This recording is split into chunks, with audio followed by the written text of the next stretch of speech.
সুরক্ষা এবং ন্যূনতম পর্যবেক্ষণকে সুনিশ্চিত করবার জন্য আজকে আমরা একটা পিআইএল ফাইল করলাম। এই সার্ভে করবার দায়িত্ব যাদের আগে ছিল ম্যাকিন্টশ বার্ড, তারা হঠাৎ 6 মাস আগে এই কাজ পারবে না জানিয়ে দিয়ে চলে গেল। কেন চলে গেল তার পেছনে রহস্যটা কি? নাকি তাদের অতীত কিছু কাজের হিসাব, না তারা কোনো পরিস্থিতির বাধ্যবাধকতায় কিছু করতে বাধ্য হচ্ছিলেন যেটা বর্তমানে করতে পারবেন না? এটা তাদের পক্ষে হয়তো একটু বিপজ্জনক হয়ে যাবে, সে কারণে ছেলে গিয়েছিলেন কিনা এটা দেখা দরকার। আর দ্বিতীয় জিনিস হচ্ছে, নির্বাচনের আগে আমাদের প্রত্যেকটা বুথের নিরাপত্তাকে, বুথ পর্যবেক্ষণকে সম্পূর্ণভাবে নিশ্চিত করতে হবে। এই সুনিশ্চিত ব্যবস্থা যাতে হয়, ইমিডিয়েটলি কাউকে যাতে এখানে নিয়ে আসা হয়, কোনো কোম্পানিকে দায়িত্ব দেওয়া হয়, সে ব্যাপারের জন্য আমরা ইসিআই এর কাছে পিআইএল ফাইল করেছি। পশ্চিমবঙ্গের কোনো ভোটই তো নিরামিষ হয় না, আর পশ্চিমবঙ্গের বুথে কি হয় সেটা তো সাধারণ মানুষের জানা।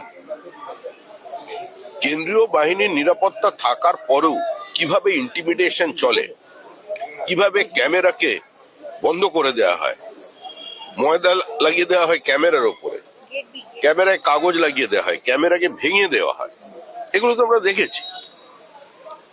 সিআরপিএফ থাকে তো বুথের বাইরে পর্যন্ত, কিন্তু গোটা বুথের মধ্যে যখন মানুষ ভোট দিতে ঢুকে, তারা কি অবস্থায় ভোট দিতে ঢোকেন, বিরোধী দলের এজেন্টের অবস্থা কি হয়, এই নিয়ে তো প্রতিনিয়ত প্রশ্ন উঠেছে। আর এগুলো দৃশ্যমানতায় আছে। রাজ্যে একটা নির্বাচন হয়ে গেল, কলকাতা কর্পোরেশন নির্বাচন, আমাদের দলের প্রাক্তন ডেপুটি মেয়র মীনা পুরোহিত, যিনি 5 বারের বেশি জিতেছেন, তার বুথের মধ্যে ঢুকে ভাঙচুর করা হলো, তাকে শারীরিকভাবে নিগৃহীত করা হলো, কোথাও কোনো ব্যবস্থা নেওয়া হলো না। মধ্য কলকাতার একটি জায়গায় একটি পথচারীর পা উড়ে গেল বোমায়। রাজ্য নির্বাচন কমিশন বললেন যে ওখানে চকলেট বাজির মতো কিছু একটা ফেটে থাকতে পারে। এইটা হচ্ছে তার প্রতিক্রিয়া। তো সেখানে নির্বাচন অবাধ এবং শান্তিপূর্ণ হয় পশ্চিমবঙ্গে তো জানেনি। এই তো এত বড় বিহারের নির্বাচন হয়ে গেল। অনেক রাজনৈতিক নেতারা রণহুঙ্কার দিয়েছিলেন, ভোট চুরি বলেছিলেন, পুকুরে ঝাঁপ দিয়েছিলেন, কিন্তু তারপরে যখন নির্বাচনের ফলাফল বেরিয়েছে, কোনো আরজেডির বাড়ি জেসিবি মেশিন দিয়ে ভাঙা হয়েছে, কাউকে বিহার ছাড়তে হয়েছে, কোনো কংগ্রেস অফিসে আগুন লেগেছে, কোনো মহিলার শ্লীলতাহানি হয়েছে, তাকে সামূহিক বলাৎকারের শিকার হতে হয়েছে, কোনো প্রাণহানি হয়েছে, তাহলে বিহার, উত্তরপ্রদেশের মতো রাজ্য, যেগুলোর দিকে বুদ্ধদেব বাবু একসময় আঙুল তুলে বলতেন যে আমাদের কিছু বলার আগে একবার বিহার, উত্তরপ্রদেশের দিকে তাকান, তাদের ভোট সংস্কৃতি বদলে গেল। আর আমাদের এখানে কি চলেছে? আমাদের হেল্প ডেস্ক গুলোকে ভেঙে দিচ্ছে, এসআইআর চলছে, বিএলওদের বাধ্য করা হচ্ছে কিছু ফলস স্টেটমেন্ট আপলোড করার জন্য। ফিরাদ হাকিম তো দরবার খুলে দিলেন 55 বছর 60 বছরের লোককে তাদের বার্থ সার্টিফিকেট দেওয়ার জন্য। সীমান্তবর্তী প্রত্যেকটা জেলায় আজকে সেখানে ডমিসাইল সার্টিফিকেটের ব্যবস্থা করা হচ্ছে। তো পশ্চিমবঙ্গের সঙ্গে অন্যান্য প্রদেশের পরিস্থিতিটা সম্পূর্ণ ভিন্ন। 11টি রাজ্যে এসআইআর চলেছে। আমাদের রাজ্যের মুখ্যমন্ত্রী কাগজ ছিনতাই করার সময়ও এসআইআর এর কথা বলছেন। তো স্বাভাবিকভাবেই এখানে নির্বাচনকে অবাধ এবং শান্তিপূর্ণ যদি করতে হয়, তার জন্য ইসিআই কে অন্য কোনো ব্যবস্থা করতে হবে। ম্যান্ডেটর বার চলে যাবার পরে কেন এতদিন পর্যন্ত কোনো কোম্পানিকে বরাদ দেওয়া হলো না? যদি এখানে পশ্চিমবঙ্গের রাজ্য সরকারের সহযোগিতায় কোনো সে ধরনের কোম্পানি না পাওয়া যায়, তিনি অন্য কোনো জায়গা থেকে নিয়ে আসুন। কিন্তু নির্বাচনকে অবাধ এবং শান্তিপূর্ণ করতে গেলে শুধুমাত্র ওই ভোটার লিস্টের এসআইআর করলে চলবে না, বুথকে সুরক্ষিত রাখতে হবে, নজরদারি বাড়াতে হবে। সম্পূর্ণ তাদের নজরদারিতে নিশ্চিত নিরাপত্তার মধ্যে মানুষ ভয়মুক্ত হয়ে যাতে নিজের ভোটাধিকার প্রয়োগ করতে পারেন, সেটা দেখবার দায়িত্ব নির্বাচন কমিশনের। আর সেটারই একটা অঙ্গ হিসেবে আমরা আজকে এই পিএল ফাইল করেছি। কমিশন এত অবজারভার নিয়ে আসছে, স্পেশাল অবজারভার, তাতে কি কমিশনের উপর আস্থা থাকছে না? প্রশ্নটা সেটা সম্পূর্ণভাবে এসআইআর কেন্দ্রিক। আমরা যেটা বলছি সেটা বুথ কেন্দ্রিক। রিপোর্ট তো প্রকাশ্যে এসেছে যে কত সিসিটিভি ক্যামেরা ভেতরে বন্ধ ছিল 4 ঘন্টার জন্য। তো সেটা সম্ভব হলো কি করে? তো আমরা তো সেই বিষয়টাকেই তুলছি। সেটা এসআইআর এর জন্য তারা ফিল্ডে সার্ভে করছেন। 15 বছরের ছেলে 3 সন্তানের বাবা হয়ে গেছেন, তেজি ছেলে। তো সে ব্যাপারটা যেন দেখবেন। বাবা থাকে উত্তর 24 পরগনায়, 10 পুত্রের বাড়ি হচ্ছে মুর্শিদাবাদে, 5 কন্যার বাড়ি মালদায়।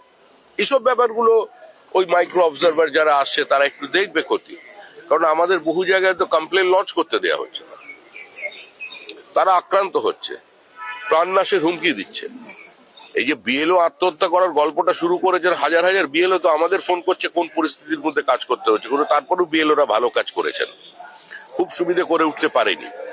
এখন যেটা করছে তৃণমূল কংগ্রেস বেশ কিছু জেলায়, যেভাবে বার্থ সার্টিফিকেট বানিয়ে দিচ্ছে, আর যেভাবে ভারতবর্ষের বিভিন্ন প্রান্তে যখন বাংলাদেশি ধরা পড়ছে তাদের কাছ থেকে যে পরিচয়পত্র পাওয়া যাচ্ছে সেগুলো পশ্চিমবঙ্গ থেকে তারা সংগ্রহ করেছে।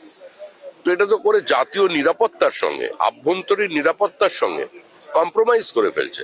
এই অবস্থার বাইরে তো বেরিয়ে আসা দরকার। এটা তো শুধু কোনো তৃণমূল কংগ্রেস, বিজেপি, সিপিএম, কংগ্রেস এদের বিষয় নয়। এই বিষয়টা ভারতবর্ষের সমস্ত নাগরিকদের এবং পুরো পশ্চিমবঙ্গবাসীর। এই বিষয়টা তো সম্পূর্ণ ভিন্ন। আপনারা আমাদের এখানে যিনি নির্বাচনী আধিকারিক আছে তাদের করুন, আমি তো তাদের মুখপাত্র নই। আর এটা রাজ্য নির্বাচন কমিশন নয়। রাজ্য নির্বাচন কমিশনটা হচ্ছে তৃণমূল নির্বাচন কমিশন। মানে পশ্চিমবঙ্গে যে সরকারটা চলেছে 14 বছর ধরে, এটা এখনো পর্যন্ত পশ্চিমবঙ্গের রাজ্য সরকার হয়ে উঠতে পারেনি। এটা তৃণমূল কংগ্রেস সরকার থেকে গেছে।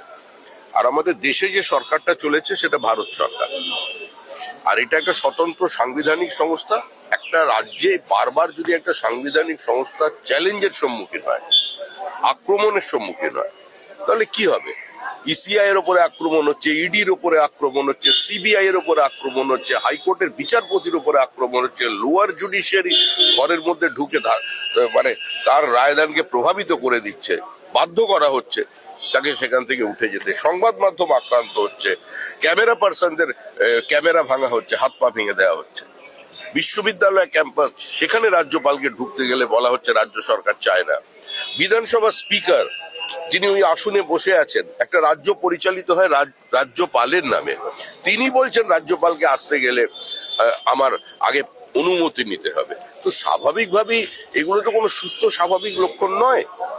এখানে গণতান্ত্রিক ব্যবস্থা ভেঙে পড়েছে, শুধু তাই নয়, এখানে সাংবিধানিক সংকটও নেই। যা ঘটনা মুখ্যমন্ত্রী ঘটিয়েছেন সেটা আমাদের সাংবিধানিক পরিকাঠামোটাকেই ভেঙে দিয়েছে।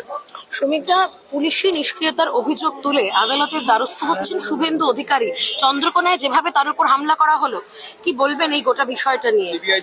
দেখুন, নন্দীগ্রামের নির্বাচনের 2021-এর ফলাফলকে এখনো তৃণমূল কংগ্রেস পিঠে না কুঁজের মতো বহন করে নিয়ে বেড়াচ্ছে। তো সেটা থেকে তারা ভুলতে পারেনি। কোনো মানুষ যদি দিনের পর দিন ওই স্যাস নামক অসুখে ভোগে, আমরা বারবার বলেছি আপনারা চিকিৎসা করান। এই শুভেন্দু অধিকারী সিন্ড্রোম যেটা শুরু হয়েছে, একটা স্নায়ু রোগ, এর থেকে এ ধরনের ঘটনা ঘটছে। রাজ্যের বিরোধী দলনেতাকে যদি সভা করার জন্য 104 বার হাইকোর্টের দ্বারস্থ হতে হয়, তো সে রাজ্যে গণতান্ত্রিক ব্যবস্থা বলে কিছু আছে? এবার শুভেন্দু অধিকারীর উপরে প্রাণনাশের চেষ্টা হচ্ছে, প্রাণঘাতী হামলা হয়েছে। কুচবিহারের মগরাহাটে গাড়ি বন্ধ অবস্থায় সেখানে পেট্রোল ছেটানো হলো। তারপরে তার নিরাপত্তা সুনিশ্চিত করবার জন্য রাজ্য সরকারের পক্ষ থেকে কি ব্যবস্থা নেওয়া হয়েছে? তৃণমূল প্রতিক্রিয়া দিতে গিয়ে বলছে রাজ্যের সিআইএসএফ বহিরাগত। মানে আমাদের নয় বলছিল ঠিক আছে, কিন্তু যারা জওয়ান, তার মানে এখন যারা কাশ্মীরে সীমান্তে যারা বাংলার ছেলেরা ডিউটি করছে তারা ওখানে বহিরাগত? যারা সিয়াচিন বর্ডারে -30°C তাদের নিরাপত্তা সুনিশ্চিত করার জন্য কাজ করে চলেছেন, তারা ওই রাজ্যে বহিরাগত?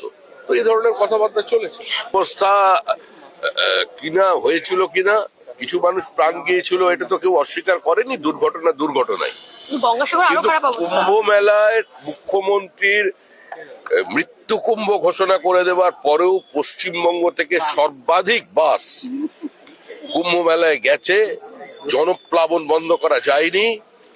এই উন্মাদনা, এই আবেগ, এই সাংস্কৃতিক বহমানতা, এই শ্রদ্ধা, ভারতবর্ষের মানুষের আধ্যাত্মবাদের উপরে তাদের যে সমর্পণ, সেটাকে কেউ বন্ধ করতে পারে না। গঙ্গাসাগরও আসছেন, মুখ্যমন্ত্রী শিলান্যাস করেছেন, অনেকগুলো সিপিআইএম এর শিলান্যাস কে উনি শেষ করেছেন ওনার পরিকল্পনা বলে। মুখ্যমন্ত্রী শিলান্যাস করলেন, আনন্দের কথা। 1 বছরের মধ্যে ওই সেতু সম্পূর্ণ হবে। আগামী জুন মাস থেকে সেতু তৈরির কাজ শুরু করবে নতুন সরকার। প্রধানমন্ত্রীর